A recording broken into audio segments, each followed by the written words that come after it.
Boa noite, meu aluno! Vamos me falar agora como é que a gente abre uma cooperativa, abre uma associação, essa burocracia todinha para se pensar em abrir uma entidade dessa. Primeiro, a gente tem que definir inicialmente o que seria uma associação. Segundo a Lei 10.406 de 2002, a associação, elas são consideradas como união de pessoas que se organizam para fins não econômicos. Então, ela não tem fins lucrativos. De acordo com o artigo 44 do Código Civil, especificamente a Lei 10.406 de 2002, são pessoas jurídicas de direito privado as associações, as fundações, as organizações religiosas, os partidos políticos. Essas entidades, elas passam a existir a partir do momento que há o registro do seu ato constitutivo. E obviamente que tem algumas situações que elas vão carecer da autorização do poder público executivo quando for o caso. Lembrando que o ato da constituição, do registro da entidade, ele carece de algumas informações, como no caso você informar a denominação, quais são os fins dessa instituição, onde vai ficar a sede, qual é o tempo de duração, se existe algum tipo de fundo social, o nome e a individualização dos fundadores, dos instituidores, dos diretores, o modo porque ou como se administra, quem a representa de maneira ativa e passivamente, judicialmente e extrajudicialmente, qual é o modo, se o ato constitutivo ele é reformável, se é possível você fazer algumas alterações no tocante do ponto de vista da administração e de que modo isso vai ser feito, se os membros eles respondem ou não subsidiariamente pelas obrigações sociais, quais são as condições de extinção dessa pessoa jurídica, qual é o destino do patrimônio quando for o caso. Quanto ao estatuto, o estatuto ele deve ter, em termos de informação, a denominação, quais são os fins e onde é que vai ser a sede da associação,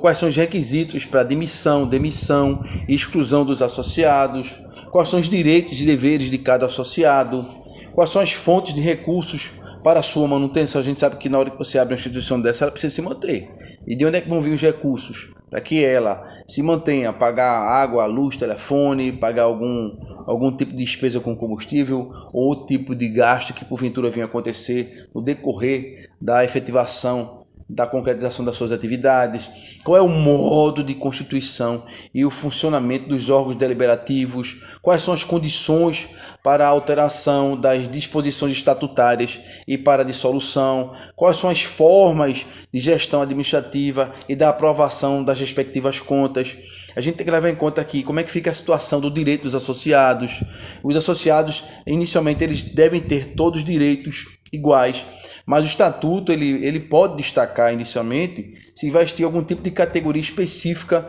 de associado com algumas vantagens especiais pelo fato de ele ter sido fundador ou não. A questão da exclusão desse associado, como é que ela vai se dar? Se é admissível havendo justa causa e se essa justa causa ela vem acontecer, quais são os direcionamentos para essa justificativa da justa causa e realmente tirar o associado da associação. Que para o registro é necessário todas as informações referentes à associação, quem vai ser, quem são os diretores,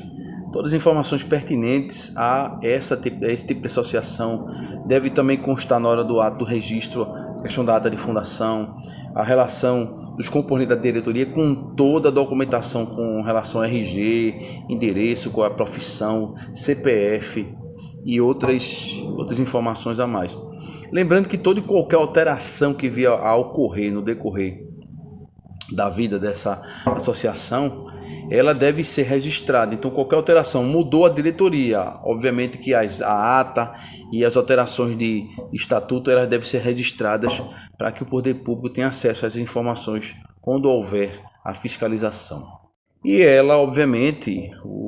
todos os atos constitutivos, o processo de gestão dela, ele não pode se distanciar do que preconiza o Código Civil Brasileiro através da Lei 10.406 de 2002, que na verdade preconiza, que orienta, que dá todas as informações de como você deve proceder para abrir uma associação. Quando a gente fala em gestão, uma associação, uma cooperativa, uma fundação, vai ser muito diferente de como você gere uma empresa, uma microempresa, uma empresa de grande porte e médio porte. Obviamente que dentro da associação você tem a direção, você tem o conselho fiscal, tem o conselho de administração e os órgãos deliberativos. Mas do ponto de vista de captação de recurso, execução das atividades, acompanhamentos, passa por aquele processo de você montar um plano de negócio, você fazer o plano de planejamento estratégico, o processo de tomar decisão, o mapa de risco, tudo que for possível e inimaginável, levantar quais são os pontos fortes, os pontos fracos. Então, tudo que envolve o processo de gestão de toda e qualquer empresa passa pelo processo de administração, de planejamento. Isso aí a gente não tem como diferenciar, não. Ela não deixa de ser, não é pelo fato dela ser uma associação que ela não é uma empresa. Ela pode não ter fins lucrativos, mas é necessário que ela diga mais ou menos por onde, quais são os caminhos das pedras para que ela capte recurso para fazer com que os seus objetivos e metas a médio, curto e longo prazo eles sejam concretizados. E só através da organização, através do documental, de mapeamento de processos, de você startar documentos normativos, direcionativos, é que você vai conseguir realmente organizar essa associação. Não precisa ser uma associação, mas uma associação, cooperativa, fundação, que for do terceiro setor. Não tem como ir muito distante da realidade de todo o processo administrativo de gestão, de planejamento e tomada de decisão. Quando eu penso em abrir inicialmente uma cooperativa, eu tenho que primeiramente ver as pessoas que vão ajudar a constituí-las, aquelas 20 pessoas de início, para que eu tenha condições de vir abrir essa cooperativa. Mas é importante inicialmente que esse grupo, quando ele for sentar para realmente vir abrir uma cooperativa, deve pensar em iniciar um projeto. E esse projeto é necessário a gente ter uma ideia do qual é o tipo de cooperativa que ele vai ser desenvolvido, para quem a cooperativa ela vai desenvolver e oferecer produtos, prestar serviços, qual é a forma que a cooperativa ela vai garantir a sustentabilidade, sua sustentabilidade financeira e a dos seus sócios. Inicialmente, quais são os pontos fortes e fracos do seu coletivismo, que tipo de adversidade essas pessoas elas irão enfrentar, se são um tipo de adversidades, dificuldades a nível regional, nacional, internacional, porque a gente sabe que tem cooperativas que inicialmente elas desenvolvem todo o seu trabalho de maneira local, mas tem algumas que elas conseguem fazer um trabalho que chega a atingir o Brasil inteiro do ponto de vista nacional. Tem cooperativas médicas mesmo, de médicos, que atuam não só no estado onde ela foi concebida, mas ela chega a atuar em vários outros estados. Então é importante ver isso. E no projeto é importante a gente saber qual é o rumo e o ramo que essa cooperativa elas vão atuar. Então tu tem que saber se vai ser uma cooperativa de consumo, se vai ser uma cooperativa social, uma cooperativa de trabalho, se vai ser uma cooperativa educacional, se vai ser uma cooperativa de transporte, uma cooperativa agropecuária, uma cooperativa na área de saúde, se vai ser uma cooperativa de crédito, se vai ser uma cooperativa habitacional, se vai ser uma cooperativa de produção, se vai ser uma cooperativa mineral, se vai ser uma cooperativa de turismo e lazer. A partir do momento que você sabe realmente qual é a finalidade, qual é o ramo, qual é o segmento da sua cooperativa, a gente dá um ponto inicial desse projeto. Lembrando que é importante para a gente ter aquelas ideias iniciais que foram faladas, é de extrema importância você criar aquele seu plano de negócio, vai facilitar e criar mapas de risco, tentar identificar qual é o nicho de mercado que você vai explorar e quais são as potencialidades de você ganhar recursos, qual é o risco, qual é o cenário, criação de cenários. Isso tudo ele vai facilitar o processo de gestão, o processo de maturação, de amadurecimento da sua cooperativa, levar em conta como é que vai ser o processo estrutural de organização, levar em conta como é que é o processo de formalização,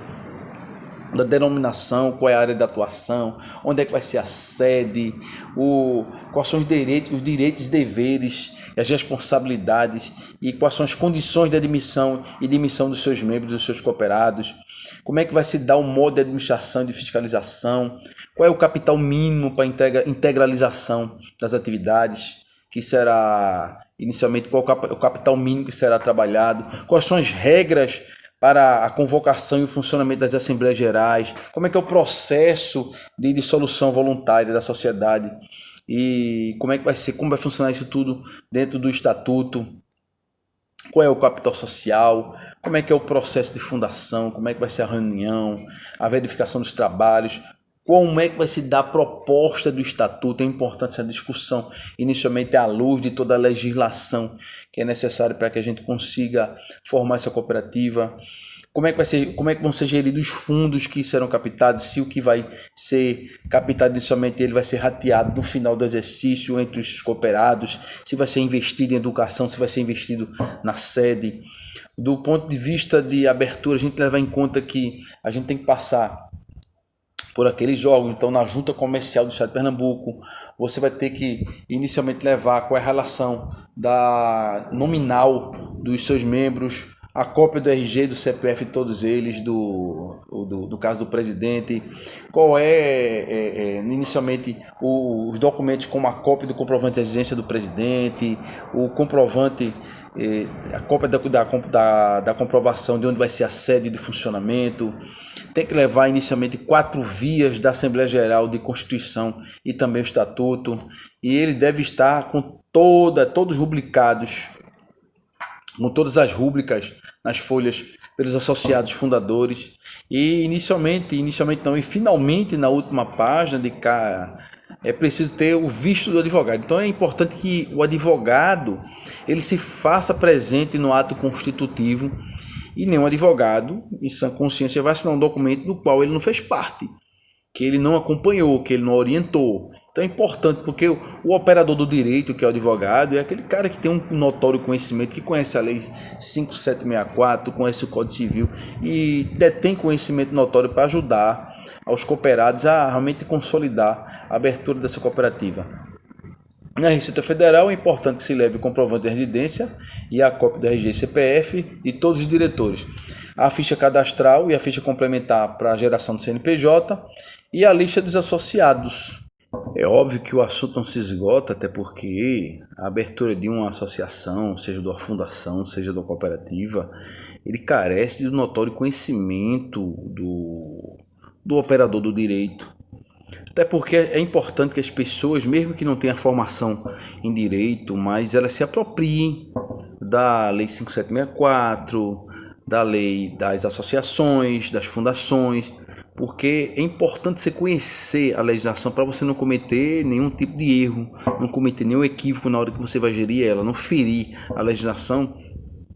para que futuramente você não seja compelido a ter que pagar alguma multa ou sofrer algum tipo de restrição. É muito complexo se a gente for parar para analisar o conhecimento dessa legislação, mas a legislação existe, não é para você decorar.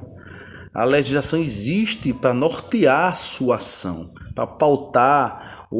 até onde você pode ir. E o conhecimento dela é de suma importância, até para você não ficar na mão das pessoas sem ter o notório conhecimento dela. E até poder discutir com seus sócios, com outras pessoas, até para ter o poder de convencimento, onde você vai conversar com as pessoas que podem ser futuramente, ou algum tipo de empresa, um potencial cliente dessa cooperativa, dessas associações. Lembrando que esse tipo de segmento, ele emprega muita gente, muitas pessoas a nível Brasil, e na verdade não só no Brasil, mas como no mundo. O terceiro setor,